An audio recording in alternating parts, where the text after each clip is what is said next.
Kien kollu għal xejn li quddiem kritika interna ma taqta' xejn minħabba l-kandidatura ta' Salvo Mallia, Simon Busuttil prova juża l-laqgħa tal-ħadd fil-Ħamrun biex jibgħat il-messaġġ li lil Mallia approvaħu u m'għandux ikun hemm diskussjoni dwaru.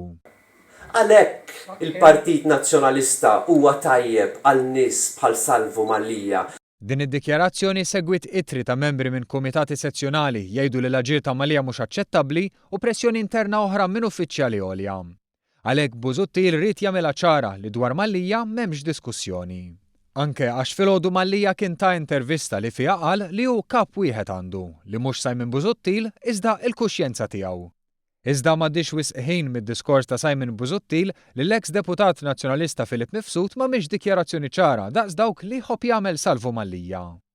Fuq Facebook meta xerred l-intervista tat-Times of Malta, Mifsud kiteb li jekk jibqa' sejrek Mallia mhux jiskot għandu jintalab iżda jitlaq mill-Partit Nazzjonalista.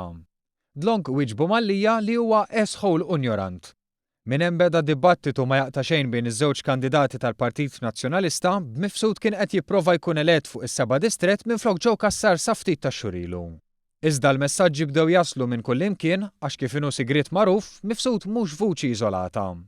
Kitbet ukoll il-kandidat tal-Partit Nazzjonalista Caroline Gallia li wkoll ma ddejqet xejn issemmi lil Mallia bismu. Gallia li kienet ċara kristall kitbet hekk. Id-diskussjonijiet fuq temi importanti u sensittivi m'għandhom qatt isiru mill-kandidati fuq is-siti soċjali b'mod każwali, iżda għandhom jitressqu quddiem l-istrutturi tal-partit għal studju u diskussjoni matura. Saħansitra qalet li partit politiku pożizzjoni waħda għandu jkollu. Dikjarazzjoni oħra li tikkontrasta ma' dak li qal Simon Busuttil meta iddefenda lil Mallia.